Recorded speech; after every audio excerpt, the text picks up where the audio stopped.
Era uma manhã cedo, por volta das 5 horas, quando na pequena cidade de Saint-Marie, numa rua tranquila, o telefone tocou. A pessoa que ligava era uma mulher idosa, cuja voz tremia de medo e incompreensão. Ela disse ao despachante apenas uma frase: "Acabei de encontrar um cadáver."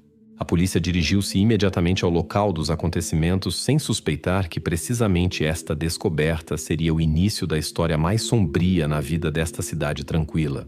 O primeiro a chegar foi um carro patrulha que parou ao lado de um velho galpão meio arruinado na periferia da cidade. O galpão, aliás, já era há muito tempo uma lenda local. As crianças contavam histórias de terror sobre fantasmas. Os adultos reclamavam que ali se reuniam jovens e deixavam lixo. Mas ninguém nunca o havia levado a sério. Agora este galpão estava rodeado por uma fita amarela com a inscrição "Local do crime". Os policiais montaram silenciosamente as barreiras enquanto transeuntes matinais paravam do outro lado da rua e tentavam entender o que havia acontecido ali. Um deles, um homem com uma garrafa térmica de café que obviamente tinha pressa para chegar ao turno da manhã, perguntou baixinho a um policial: "Algo sério?" Este não respondeu, mas pediu-lhe com um gesto para se afastar. Logo depois chegou a equipa de investigação. Técnicos criminais com luvas azuis, um médico legista, um investigador à paisana. A atmosfera no local do crime tornou-se ainda mais opressiva quando do galpão foi trazido um pequeno saco com objetos que foram cuidadosamente espalhados no capô do carro da polícia. Primeiro eram coisas simples: tênis sujos, um boné vermelho gasto, um papel de chocolate amarrotado de Milky Way. Pequenas coisas comuns que se poderia encontrar em qualquer menino. Mas aqui e agora, arrumadas cuidadosamente em fila, pareciam uma acusação silenciosa àqueles que não conseguiram impedir o que aconteceu. O investigador olhou atentamente para o galpão, onde os peritos trabalhavam, e parecia que até o ar ao seu redor se tinha tornado mais pesado. Tirou um bloco de notas do bolso e começou lentamente a escrever algo. Mais tarde, alguém notaria que as suas mãos tremiam ligeiramente. Por volta das 8 da manhã, quando a cidade já havia despertado e as notícias começavam a espalhar-se pelas ruas vizinhas, a polícia confirmou aquilo de que os moradores mais temiam. O cadáver encontrado pertencia a Lucas van der Veen, o mesmo Lucas que, literalmente na véspera, havia saído de casa para passear e nunca mais voltou. Neste momento, toda a vida da pequena cidade parou, pois ficou claro: algo irreversível havia acontecido.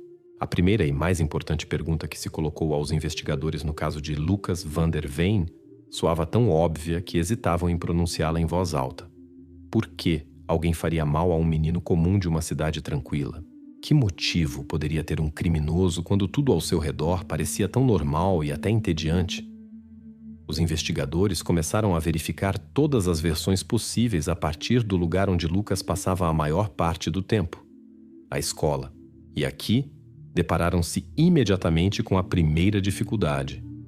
A diretora da escola, uma mulher idosa e severa, visivelmente abalada pelo acontecido, disse à polícia de forma breve e clara: Lucas era um aluno exemplar, amigável e alegre. Nunca tivemos problemas com ele. Os colegas de classe contaram que ele sempre foi prestativo, adorava futebol e matemática. Os professores lembravam-se de que Lucas era um menino calmo e sensato, com quem nunca houve conflitos, no máximo pequenas travessuras comuns. Mas nem uma única pista, nem mesmo a mais fraca indicação de que alguém lhe quisesse mal. O próximo passo: a família. A casa de Lucas ficava a apenas alguns minutos a pé daquele galpão e externamente não se diferenciava de centenas de outras casas em Saint-Marie. Pequena, bem cuidada, com uma bicicleta no pátio e vasos de flores na porta de entrada. A mãe de Lucas, Maria, parecia completamente perdida. A todas as perguntas respondia de forma monótona e repetia surdamente: "Não entendo quem poderia ter feito isto. Não tínhamos inimigos." No quarto do menino, os investigadores também não encontraram nada suspeito. Livros escolares arrumados cuidadosamente, pôsteres de estrelas de futebol nas paredes, um pequeno troféu de futebol de que Lucas tanto se orgulhava e um controle de jogo ao lado do monitor. Tudo tão comum que irritava na sua normalidade. Nenhuma mensagem estranha no telemóvel, Nenhuma anotação duvidosa nos cadernos. Nada que pudesse dar à polícia a menor pista. Em seguida, a investigação voltou-se para as estatísticas da própria cidade. Sainte-Marie é um lugar onde nos últimos 10 anos não aconteceu um único crime grave. O maior evento do ano era normalmente a feira da festa da cidade, e a polícia ocupava-se mais frequentemente com cães perdidos do que com investigações sérias. Até a versão de que Lucas pudesse ter sido atacado por alguém estranho parecia ficção científica. Simplesmente não se encaixava na vida habitual da cidade, onde todos conheciam todos e as portas de casa muitas vezes ficavam escancaradas. Após longos dias de busca, inúmeros interrogatórios e verificações, a polícia chegou a uma conclusão desencorajadora. No relatório preliminar da investigação, onde deveria estar claramente indicada a causa, apareceu uma constatação breve e fria. Motivo não determinado. Precisamente esta frase curta transformou o crime num enigma absoluto e fez os investigadores perceberem que quem fez mal a Lucas estava algures muito perto e talvez ainda permanecesse por descobrir. Quando os investigadores perceberam que faltava um motivo óbvio, tiveram de voltar ao ponto de partida e fazer a pergunta mais simples e ao mesmo tempo mais importante. Como foi o último dia de Lucas? Quem o viu pela última vez e em que circunstâncias? Tudo começou com uma manhã comum. Terça-feira, tempo ensolarado. Lucas levantou-se como sempre por volta das 7 horas, comeu rapidamente cereais com leite e correu para ir à escola. A sua vizinha, Madame Armand, lembra-se de como ele acenou para ela enquanto corria e ela fez o mesmo sorrindo. Naquela altura, este dia não parecia diferir-se de dezenas de outros. Também os professores na escola lembravam-se de Lucas como calmo e até um pouco sonhador. Na última aula matemática, estava aparentemente um pouco distraído. Olhava pela janela e rabiscava algo na margem do seu caderno. A professora até o repreendeu, mas sem má intenção, Lucas sorriu embaraçado e acenou com a cabeça. Quando às 14h30 tocou a campainha da escola, Lucas saiu da escola acompanhado pelo seu colega de classe, Peter. Os meninos foram juntos até a esquina da Baker Street. E ali, depois de se despedirem, Peter virou à esquerda enquanto Lucas foi em frente, em direção ao parque da cidade. A partir deste momento, as declarações das testemunhas começaram a contradizer-se. Alguns moradores disseram mais tarde que viram Lucas a caminhar devagar, como se estivesse à espera de alguém ou simplesmente não tivesse pressa de chegar a casa. Outras declarações eram ainda mais confusas. Mas os testemunhos mais valiosos vieram das crianças que brincavam no parque. Nos protocolos de interrogatório estavam registrados vários nomes.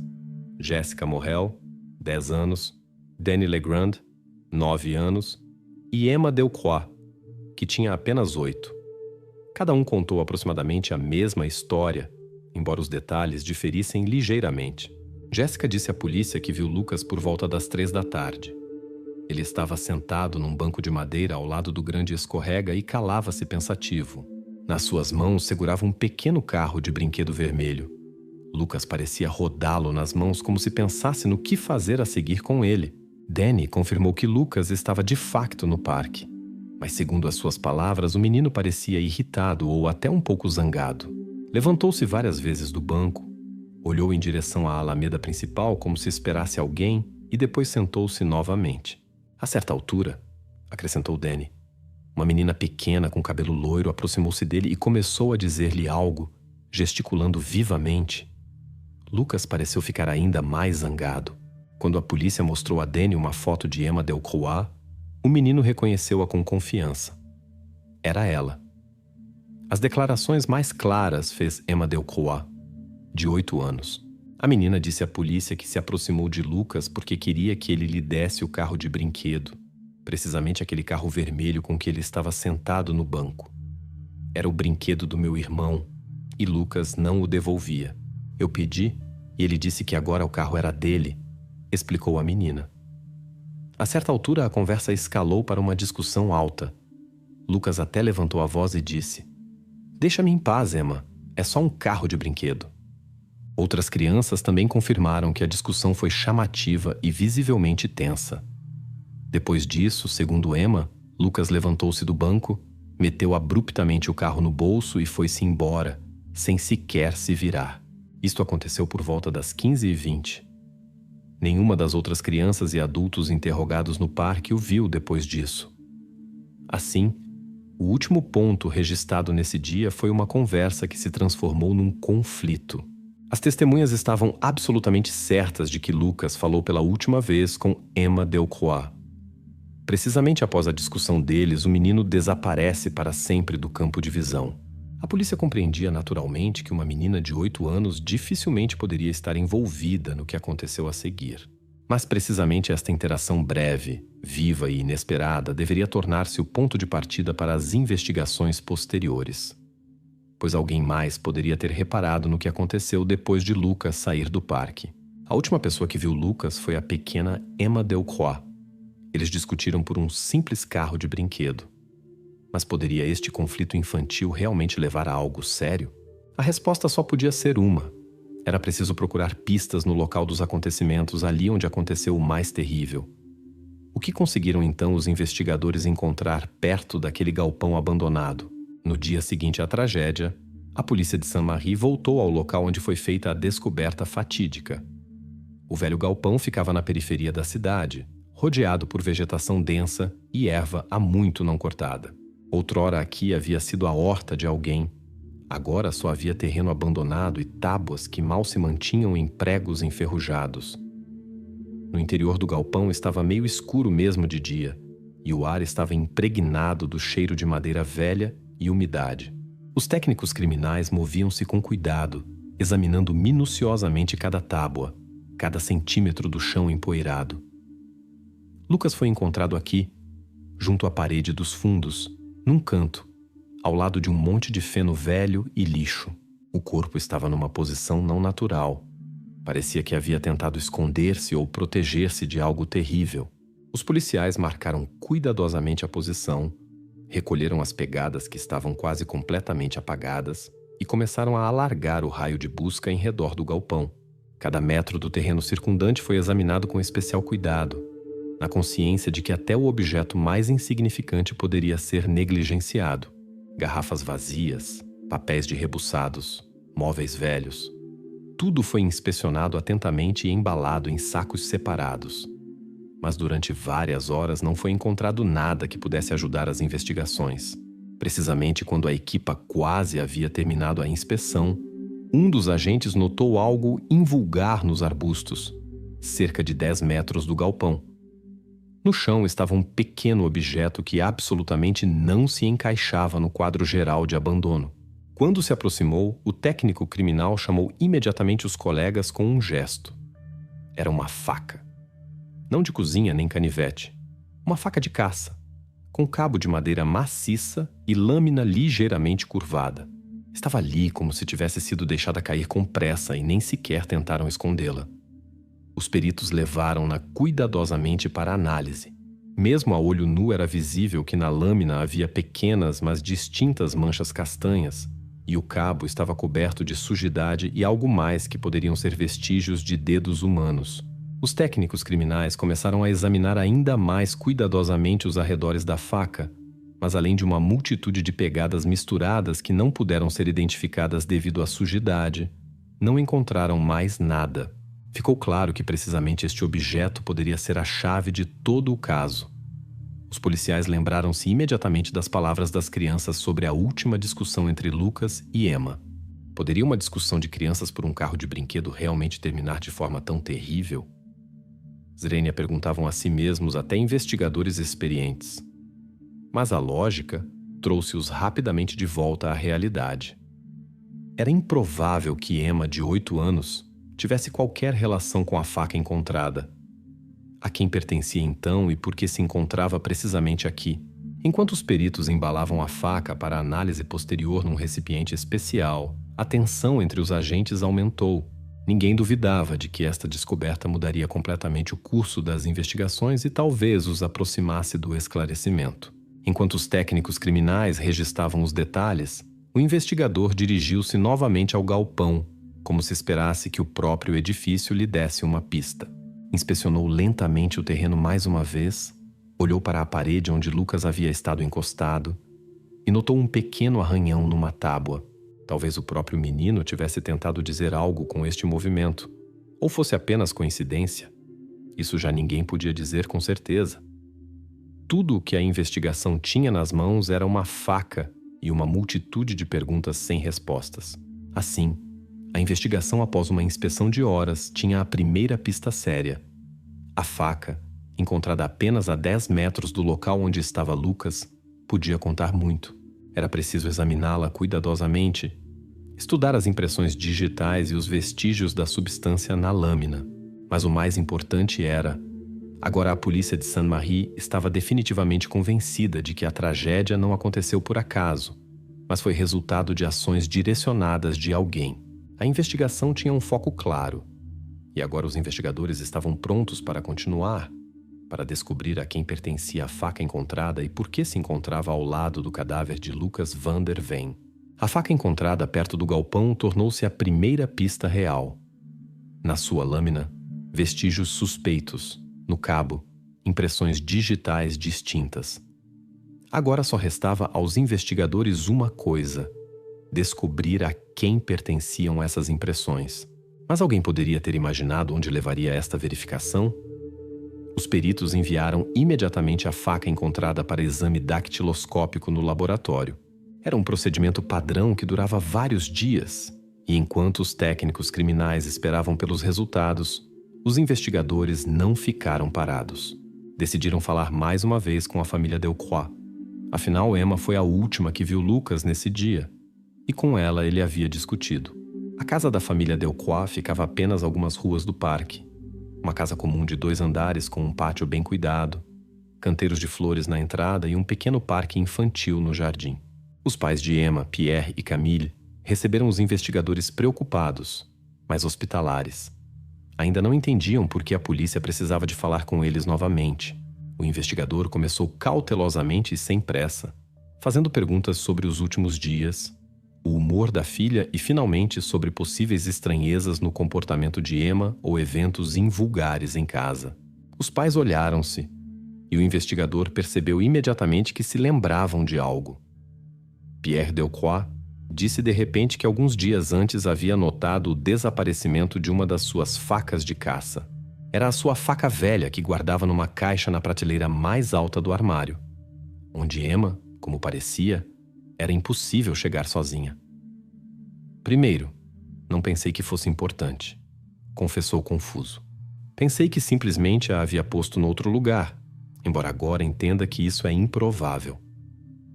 O investigador pediu aos pais para descreverem com mais precisão a faca desaparecida. Pierre deu sem hesitar uma descrição: cabo de madeira, lâmina ligeiramente curvada, bastante maciça. A cada palavra, a sua voz tornava-se mais baixa, e o investigador percebeu que a descrição coincidia exatamente com a peça de evidência encontrada. Os pais de Emma pareciam assustados e confusos. A filha deles era uma menina comum de 8 anos, via desenhos animados, brincava com bonecas, adorava animais e ficava muito preocupada quando alguém discutia na escola. Ela é apenas uma menina pequena, não é? Zrenia perguntou Camille Delcroix, como se quisesse convencer-se de que tudo isso era apenas um mal-entendido. Entretanto, o laboratório terminou o seu trabalho. Os especialistas compararam as impressões digitais encontradas com a base de dados. Primeiro, a verificação não deu resultados. Nenhuma coincidência com pessoas que já estavam no radar da polícia.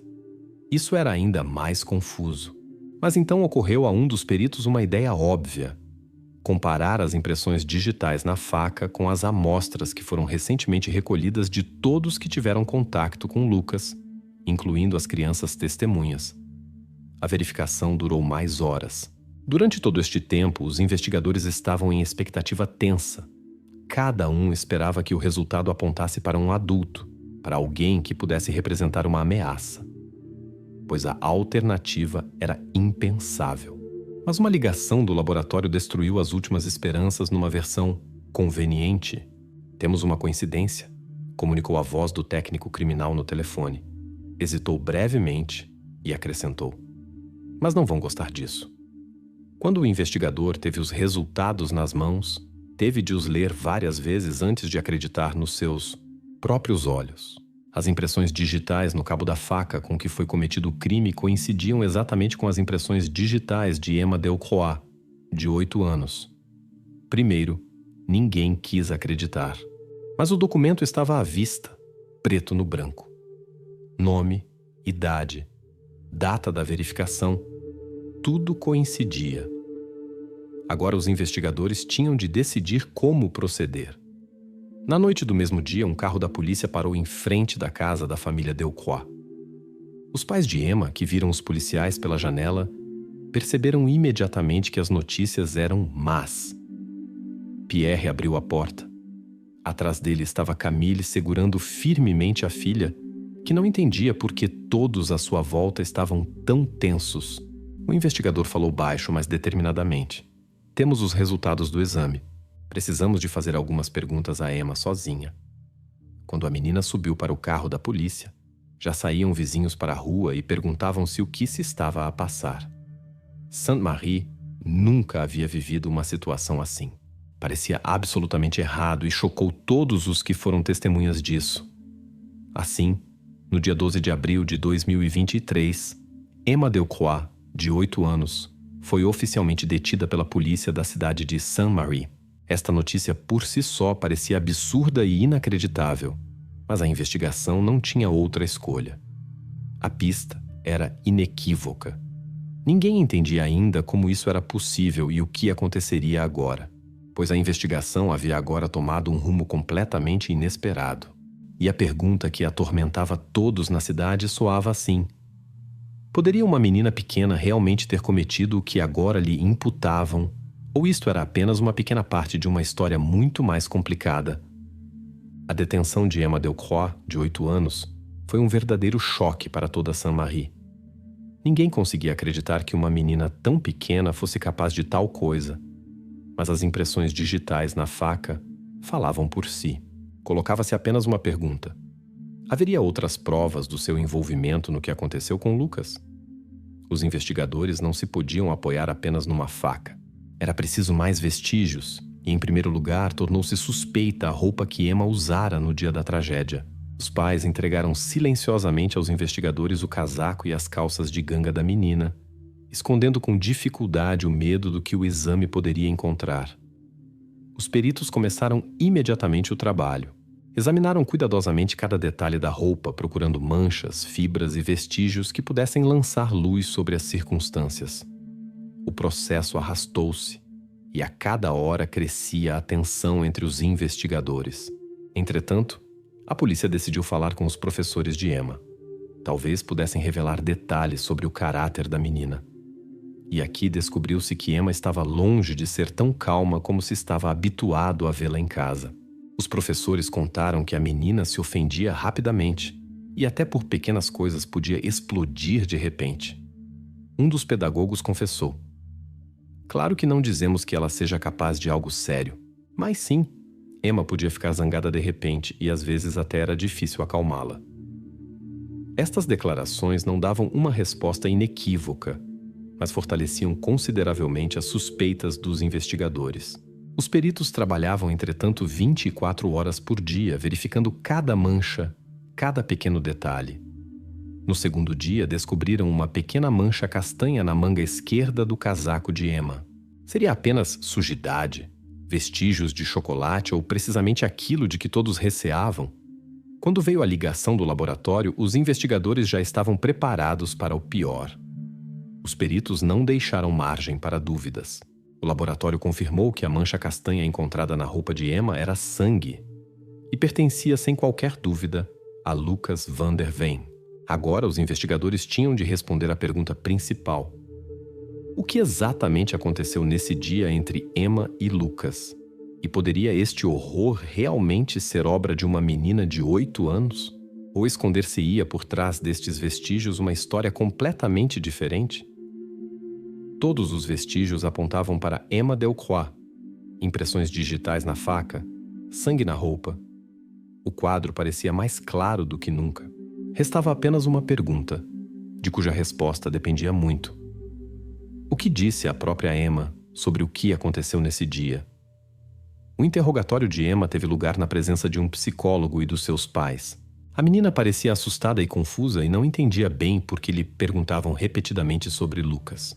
Quando o investigador perguntou cautelosamente o que aconteceu após a discussão no parque, Emma baixou o olhar e disse baixinho: "Eu queria ajudar." Esta frase a menina repetiu várias vezes seguidas, como se quisesse convencer os presentes de algo que só ela sabia. Quando lhe pediram para explicar o que queria dizer com "queria ajudar", Emma encolheu os ombros confusa e acrescentou: "Ele estava deitado. Eu não sabia o que fazer." No quarto reinou silêncio completo. O psicólogo pediu suavemente a Emma para contar com mais pormenor o que havia visto. A menina suspirou, calou-se alguns segundos e depois tentou explicar. "Quando fui lá, Lucas já estava deitado no chão. Toquei-lhe na mão. Ele não se mexia. Fiquei com medo e corri para pedir ajuda."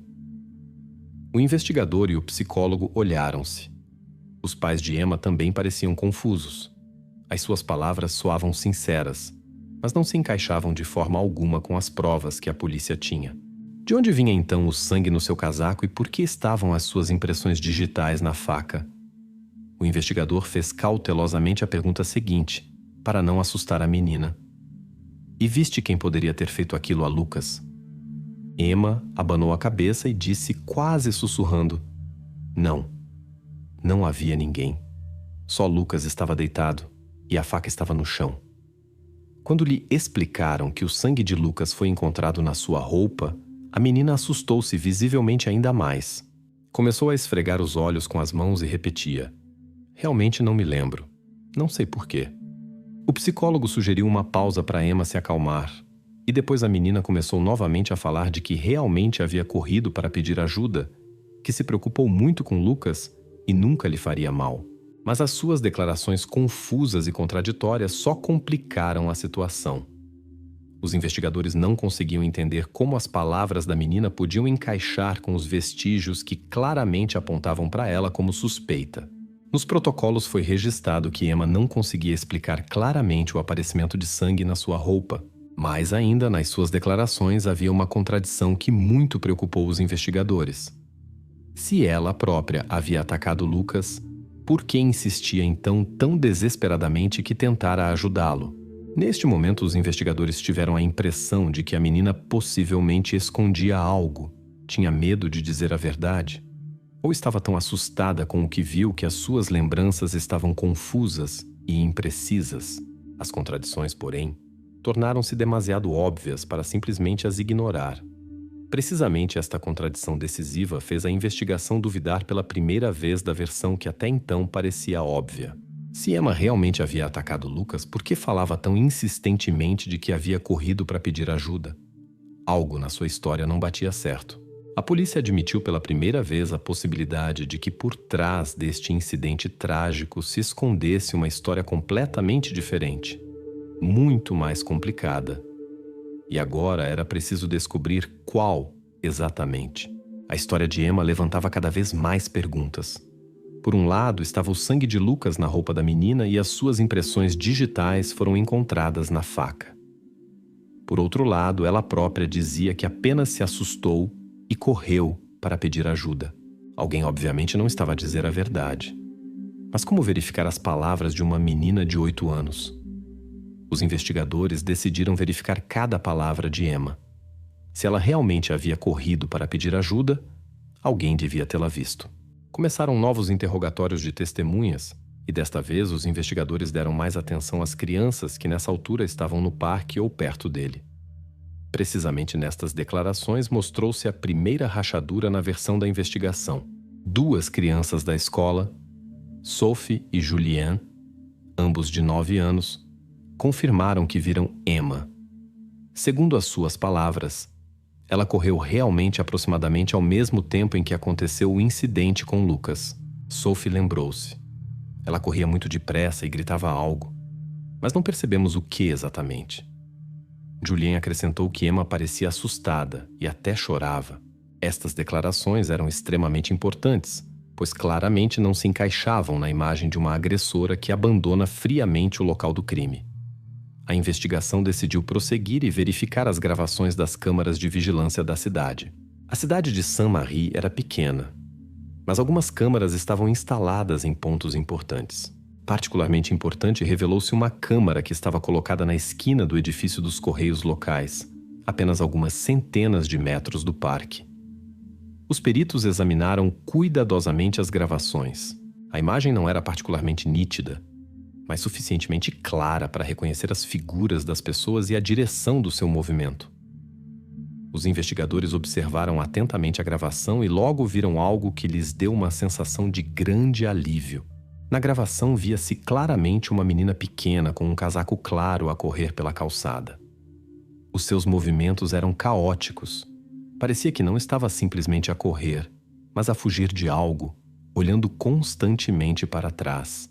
O tempo na gravação coincidia com as declarações das testemunhas. Isso significava que as palavras de Emma, de que havia corrido para pedir ajuda, podiam ser verdadeiras. Mas o verdadeiro choque veio quando a câmara gravou pouco depois algo mais. Literalmente, 3 minutos depois de Emma desaparecer da imagem, apareceu na mesma gravação outra figura. Uma pessoa alta com um casaco com capuz, obviamente um adulto ou pelo menos um adolescente mais velho. Ele caminhava rapidamente, mas com confiança, como se tentasse sair rapidamente da área do parque. E por um momento até olhou em direção à câmara. A gravação era demasiado pouco nítida para estabelecer imediatamente a identidade desta pessoa. Mas só o seu aparecimento nesta altura e neste local virou todo o caso do avesso. Até este momento, a investigação havia seguido uma única linha. E de repente apareceu uma figura completamente nova que poderia mudar completamente o curso da investigação. Os investigadores perceberam que precisavam urgentemente de descobrir quem era esta pessoa e que papel desempenhava na história com Lucas. Agora todas as circunstâncias estavam novamente pouco claras, mas em compensação havia um novo ponto de partida importante. A gravação da câmara de vigilância confirmou completamente as palavras de Emma. Ela havia realmente corrido para pedir ajuda e nesse momento estava sinceramente assustada. Mas quem era o homem que apareceu na imagem apenas alguns minutos depois dela? Precisamente, a sua figura fez os investigadores perceberem que talvez até agora tivessem olhado na direção errada. A investigação tomou inesperadamente uma nova direção. E agora a investigação tinha de descobrir quem se escondia sob o capuz e como exatamente estava relacionado com o destino de Lucas van der Veen. Após o aparecimento de um desconhecido com capuz nas câmaras, a investigação tomou uma direção completamente nova. A versão com o envolvimento de Emma já não parecia óbvia, e a polícia decidiu verificar novamente cada vestígio. A pergunta principal era: o que revelaria um exame mais detalhado e minucioso? Primeiro, os investigadores dirigiram-se novamente aos peritos com o pedido de fazer uma análise aprofundada das manchas de sangue na roupa de Emma. Precisavam de descobrir como essas manchas puderam parar no seu casaco. Pois agora, após o aparecimento da segunda figura na gravação, a versão de um envolvimento direto da menina no crime parecia extremamente duvidosa. Os peritos puseram-se ao trabalho com o maior cuidado. Examinaram cada detalhe da roupa usando métodos especiais para determinar como o sangue chegou ao tecido. Cada novo passo da sua investigação tornava-se cada vez mais importante, pois podia mudar completamente o curso do caso. E já após 2 dias, os peritos apresentaram resultados preliminares que imediatamente causaram grande agitação entre os investigadores. O médico legista descreveu detalhadamente o tipo de manchas no casaco de Emma. Não eram salpicos que surgem por movimentos abruptos ou golpes. Eram esfregões de contato. Tais surgem normalmente quando uma pessoa tenta prestar ajuda ou entra acidentalmente em contato com uma ferida já existente. Estas conclusões confirmavam as palavras de Emma de que havia tentado ajudar Lucas e tocou-lhe para entender o que lhe havia acontecido. Mas os investigadores tinham de ter certeza definitiva disso. Pediram aos peritos para examinarem também detalhadamente o tipo de ferimentos no corpo de Lucas. O médico legista verificou novamente e atentamente todas as lesões e notou imediatamente algo importante. O tipo de feridas exigia uma força física considerável, que era desproporcional às possibilidades de uma menina de 8 anos. A força com que foram dados os golpes indicava um adulto ou pelo menos um adolescente mais velho. Neste momento, desapareceram as últimas dúvidas dos investigadores. Os peritos explicaram que Emma nem fisicamente nem por outras características poderia ter infligido tais ferimentos. Tudo se encaixava no facto de a menina ter realmente estado simplesmente no lugar errado, à hora errada, e ter tentado ajudar. Os vestígios na faca, as suas impressões digitais, o sangue. Tudo isso podia ser explicado pelo simples desejo de ajudar, o que agora se tornou claro até para os críticos mais severos. O dia 15 de abril de 2023 tornou-se o ponto de viragem definitivo. O exame médico legal confirmou oficialmente a impossibilidade de envolvimento de Emma no ataque a Lucas. Esta conclusão contradizia completamente a versão original e abria à investigação uma direção completamente nova. O exame do dia 15 de abril inocentou definitivamente Emma Delcroix de qualquer suspeita. Agora a polícia entendia que todo este tempo havia seguido uma pista falsa. O verdadeiro culpado ainda estava em liberdade, e possivelmente era aquele desconhecido que foi gravado pela câmara de vigilância. Toda a história, que começou com uma simples discussão de crianças, havia se transformado num enigma muito mais complicado e terrível. Agora a investigação tinha de descobrir quem se escondia por trás da figura no casaco com capuz e por que até agora não havia entrado no seu radar.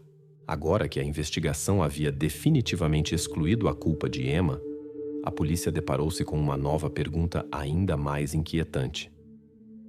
Quem era a segunda pessoa na gravação da câmara de vigilância? Quem poderia ter saído do parque apenas alguns minutos depois de Emma ter corrido para pedir ajuda? Os investigadores sabiam que precisamente esta pessoa podia ser a chave para esclarecer toda a tragédia. Enviaram a gravação da câmara para nova análise, para melhorar a qualidade da imagem tanto quanto possível. Os especialistas técnicos trabalharam vários dias meticulosamente nas imagens, para obter quaisquer detalhes adicionais. E finalmente a imagem tornou-se mais clara. Quando a versão melhorada da gravação chegou aos peritos criminais, notaram imediatamente o andar e a silhueta do desconhecido. A figura no vídeo era bastante alta, claramente um adolescente mais velho ou um jovem, vestido com um casaco largo com capuz. Caminhava rapidamente e com confiança, como se soubesse para onde ia. Os criminalistas enfatizaram especialmente os seus movimentos. Um andar rápido, ligeiramente curvado, com um balanço característico dos ombros. Precisamente esta particularidade tornou-se o ponto de partida para a investigação posterior. A polícia começou a comparar cuidadosamente os dados obtidos com a informação sobre os moradores do bairro. O raio de busca estreitou-se às casas mais próximas do parque, já que a pessoa na gravação se movia do galpão em direção a um bairro residencial. E um detalhe importante era a direção do movimento. Ele ia diretamente para a casa da família Van der Veen, que não ficava a mais de 700 metros. Os detetives olharam repetidamente para a lista dos moradores deste bairro da cidade. A sua atenção recaiu sobre o irmão mais velho de Lucas, Marcel Van der Veen. O adolescente de 16 anos, que até este momento não havia despertado suspeitas, entrou de repente no centro das investigações. Primeiro, ninguém quis acreditar que isso fosse possível. O irmão, um parente, poderia ele realmente estar relacionado com o que aconteceu com Lucas? Mas quanto mais a polícia verificava esta versão, mais perguntas surgiam. Os investigadores começaram a interrogar vizinhos e conhecidos da família Van der Veen. Alguém mencionou que Marcel ultimamente se havia tornado fechado, quase não saía à rua e parecia tenso. Outros lembraram-se de que entre os irmãos havia discussões, mas ninguém podia dizer exatamente quão sérias eram. A polícia decidiu convidar Marcel para uma conversa, mas não como suspeito, apenas para esclarecimento de detalhes. No último momento, porém, os investigadores mudaram de ideias e decidiram primeiro fazer uma vigilância encoberta, para ver como ele se comportaria. Durante todo este tempo, os especialistas técnicos tentavam identificar definitivamente a pessoa no vídeo.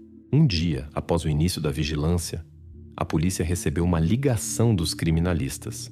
E desta vez, a voz do perito soava absolutamente confiante. Verificamos tudo: o andar, a altura, a figura, a roupa. com uma probabilidade de quase 100%, é Marcel van der Veen. No gabinete dos investigadores reinou um silêncio pesado. Esta notícia parecia absurda, mas os factos não deixavam espaço para dúvidas. A polícia tinha de aceitar o inevitável. O irmão de 16 anos de Lucas era agora oficialmente o principal suspeito no caso. Um novo suspeito estava, portanto, identificado, e este nome chocou todos. Marcel van der Veen, o irmão mais velho do falecido Lucas. Esta notícia pôs completamente de cabeça para baixo as ideias sobre o acontecido. Mas a investigação restava ainda descobrir se Marcel era realmente capaz de tal coisa e que segredos escondia por trás da sua natureza fechada. Agora a polícia estava pronta para mergulhar ainda mais fundo na investigação, para entender por que o próprio irmão estava no epicentro da tragédia. Quando os investigadores pronunciaram o nome do novo suspeito, parecia que na cidade tudo parou. Ninguém conseguia acreditar que o irmão mais velho pudesse estar envolvido na tragédia com Lucas. Mas a pergunta mais importante agora não era esta. Se Marcel era realmente culpado, que motivo poderia ter levado a tal ato? Para entender isso, os investigadores decidiram recolher todos os dados disponíveis sobre a vida de Marcel. O primeiro passo foi uma visita à escola. Ali pediram o processo pessoal e os registros do psicólogo que falava regularmente com o adolescente. A cada página, o quadro tornava-se mais inquietante. Dos registros do psicólogo escolar, ficou claro que Marcel não era um adolescente simples. Havia falado várias vezes sobre as suas relações complicadas na família, especialmente com a mãe. O psicólogo notou algumas das suas frases que saltavam à vista. A mãe não me entende. Para ela, Lucas é sempre melhor, sempre mais importante, e ainda mais dura. Estou farto de que tudo seja sempre para ele. Ele é pequeno, tudo lhe é permitido, e eu simplesmente não sou ninguém. Os investigadores decidiram interrogar amigos da família e vizinhos para saber mais sobre as verdadeiras relações na casa dos van der Veen, e descobriu-se que muitos sabiam da tensão entre Marcel e a sua mãe.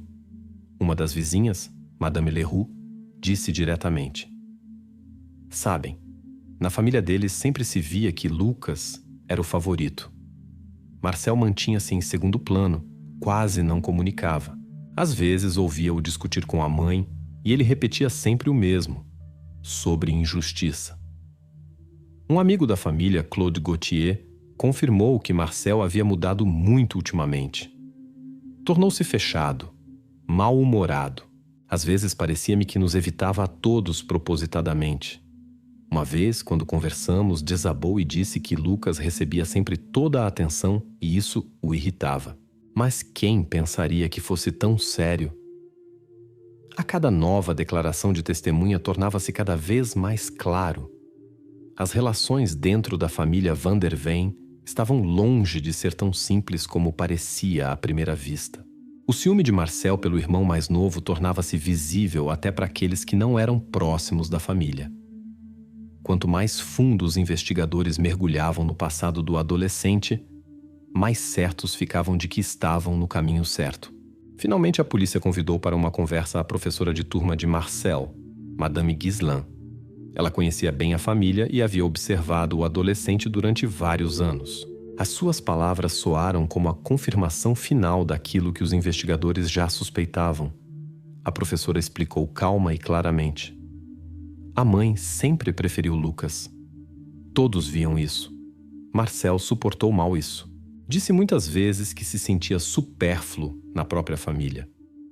Neste momento, o motivo que os investigadores procuravam tornou-se completamente óbvio.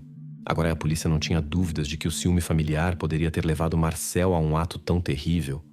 Mas apesar da obviedade do motivo, a investigação ainda tinha de provar que Marcel havia realmente cometido o crime.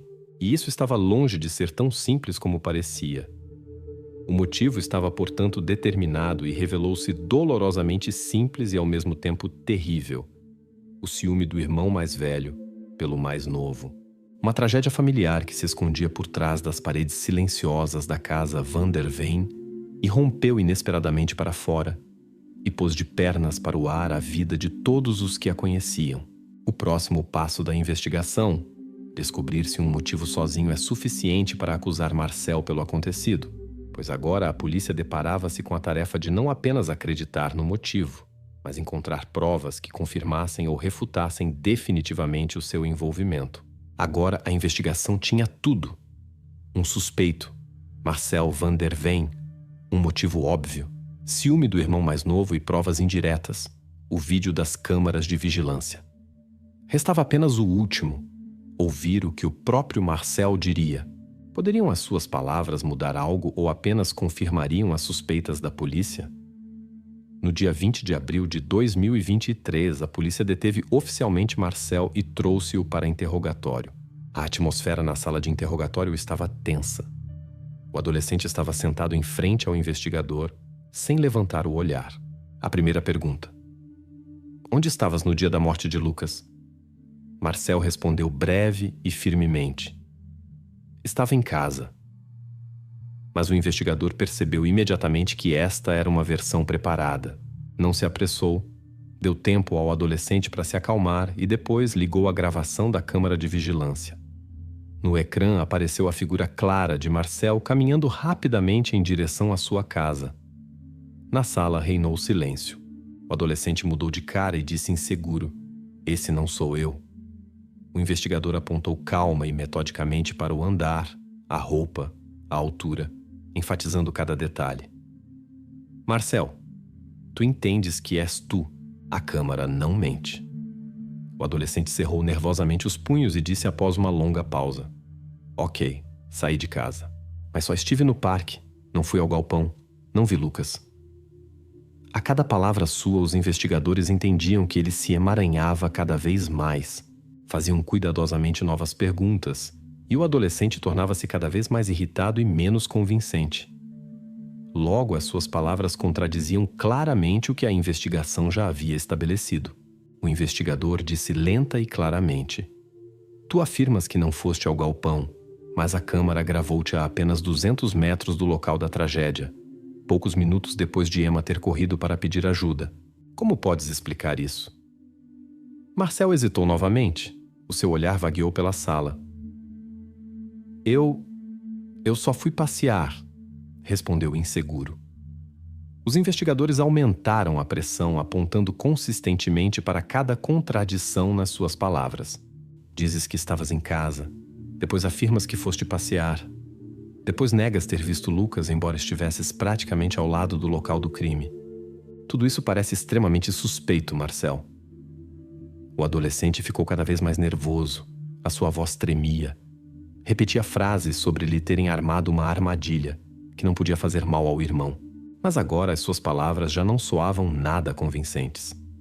O investigador pôs lentamente na mesa à frente do adolescente uma impressão dos registros escolares, citações de conversas com o psicólogo em que se falava de ciúme e mágoas.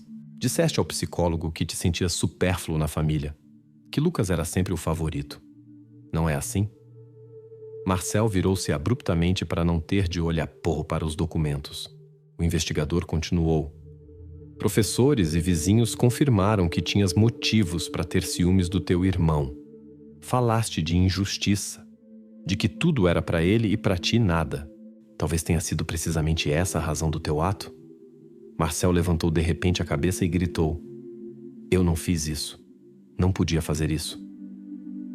Mas na sua voz já não havia certeza, apenas desespero e raiva. Então explica por que te encontravas perto do local do crime? Por que mentiste sobre onde estavas? Zrenia perguntou o investigador com tom calmo. O adolescente abriu a boca como se quisesse dizer algo, mas calou-se. Baixou lentamente a cabeça e fitou a mesa à sua frente. Os seus ombros caíram e ficou claro que já não tinha nada a responder. Na sala reinou um silêncio opressivo. Depois o investigador perguntou baixinho: estás pronto para dizer a verdade? Mas Marcel já não respondeu. Apertou firmemente os lábios e abanou lentamente a cabeça. Não vou dizer mais nada, disse baixinho. O interrogatório terminou num beco sem saída. Marcel van der Veen calou-se e recusou-se a fazer mais declarações. O seu silêncio obstinado apenas reforçou as suspeitas da polícia e deu uma nova reviravolta dramática ao caso. Agora os investigadores tinham de encontrar provas irrefutáveis para descobrir o verdadeiro papel de Marcel na tragédia, pois o silêncio do adolescente só podia significar uma coisa. A verdade era ainda mais complicada e terrível do que inicialmente parecia. Marcel recusava-se a falar. O seu silêncio era para a polícia simultaneamente um desafio e um beco sem saída. O adolescente calava-se obstinadamente, mas a pergunta permanecia inalterada. Como se podia relacionar Marcel diretamente com a arma do crime, com aquela faca que pertencia à família Delcroix?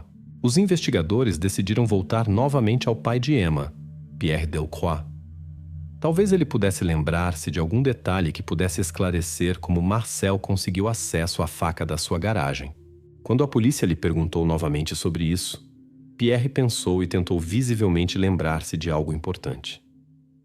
"Esperem", disse de repente com cara de surpresa. "Só agora me lembro.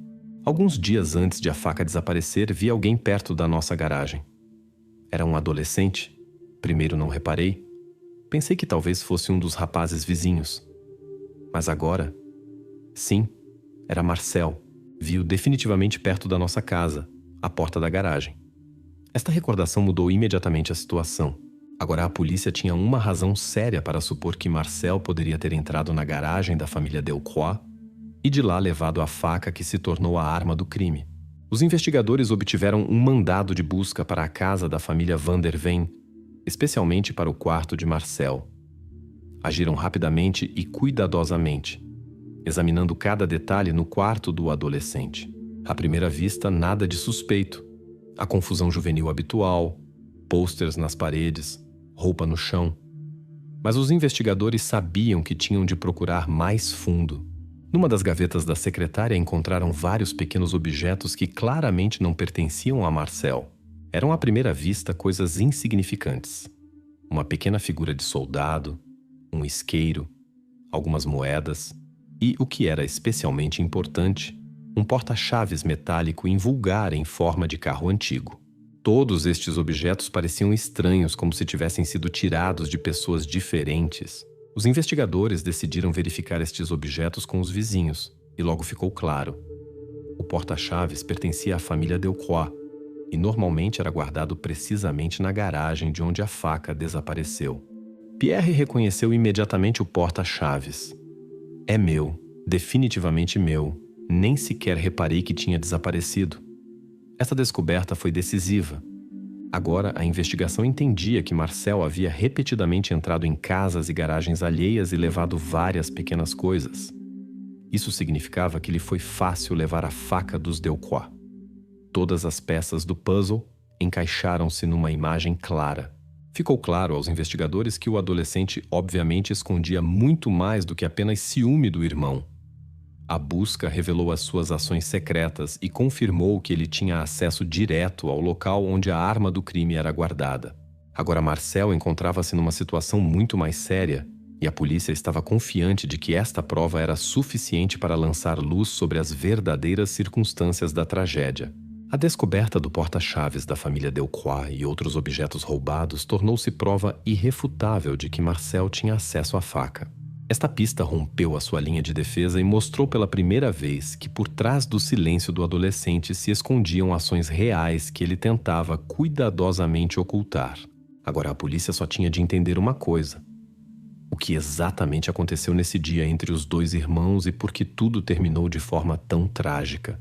Agora a polícia sabia exatamente. Marcel tinha acesso à faca e já não havia caminho de volta para ele. Restava apenas uma pergunta: teria ele força para admitir a verdade?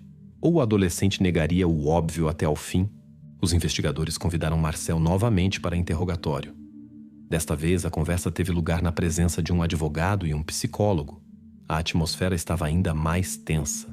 Quando foram mostrados ao adolescente o porta-chaves e outros objetos encontrados no seu quarto, Marcel ficou visivelmente pálido e desviou o olhar. Já entendia que a polícia havia descoberto o seu pequeno segredo e já não fazia sentido continuar a calar-se.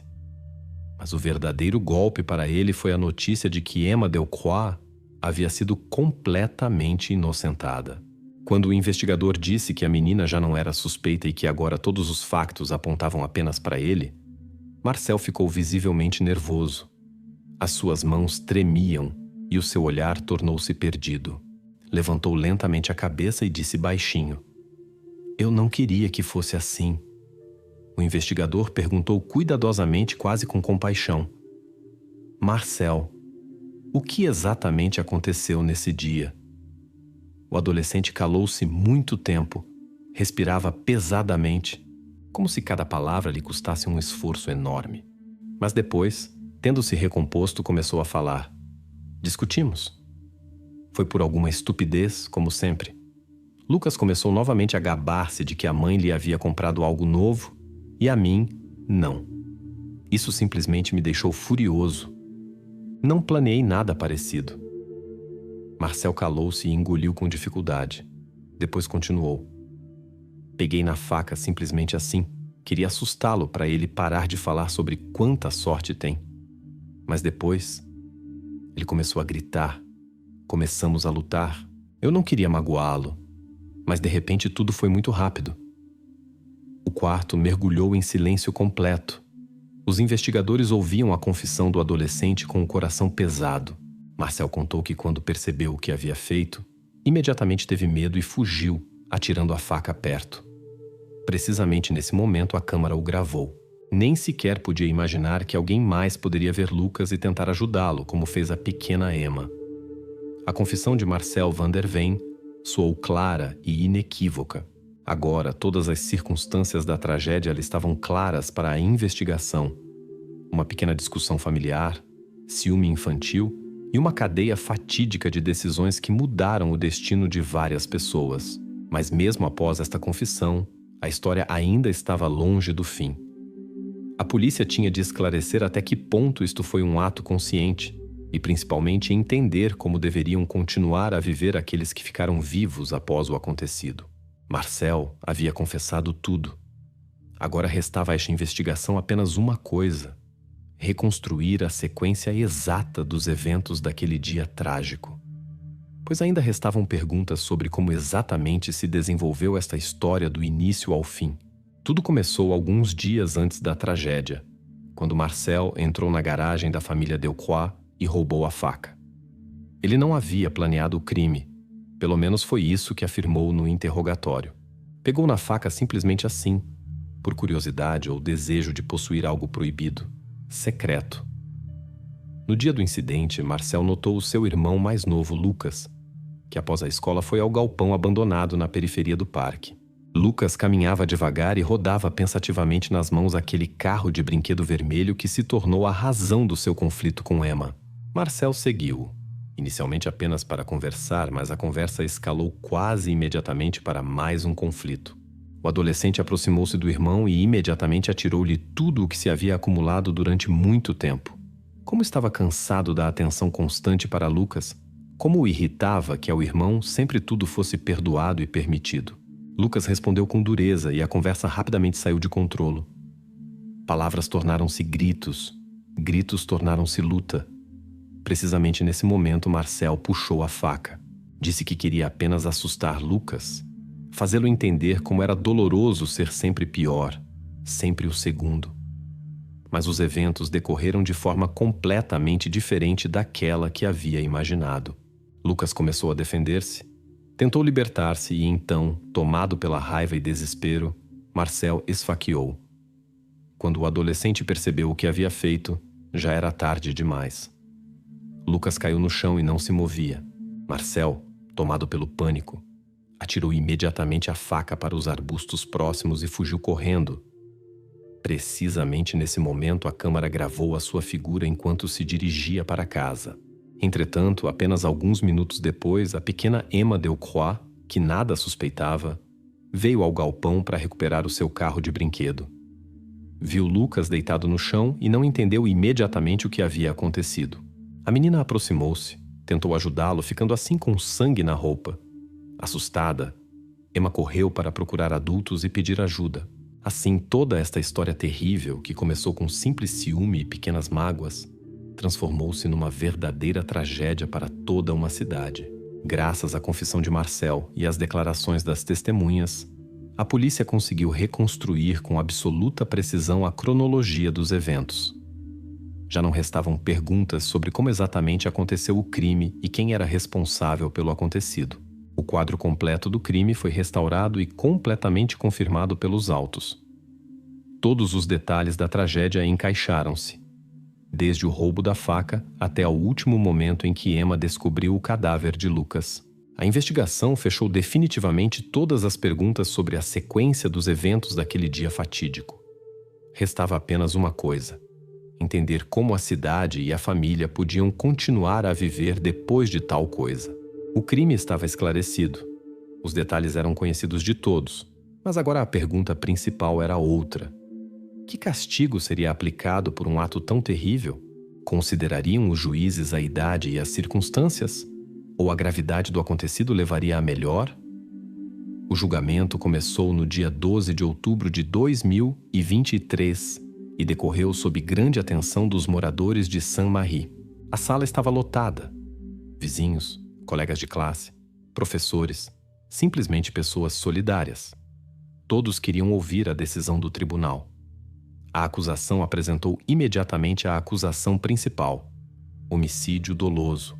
O procurador foi categórico. Este crime não foi acidental. O réu estava consciente das suas ações e das suas consequências. Temos gravação de vídeo, a sua confissão, vestígios do local do crime. Tudo fala da sua plena responsabilidade. Mas a defesa tinha uma posição diferente. O advogado de Marcel insistiu que o adolescente se encontrava em estado de profundo afeto. Enfatizou a situação familiar difícil. Citou as declarações do psicólogo escolar sobre uma crise emocional prolongada e disse que o adolescente não reconheceu toda a gravidade das consequências.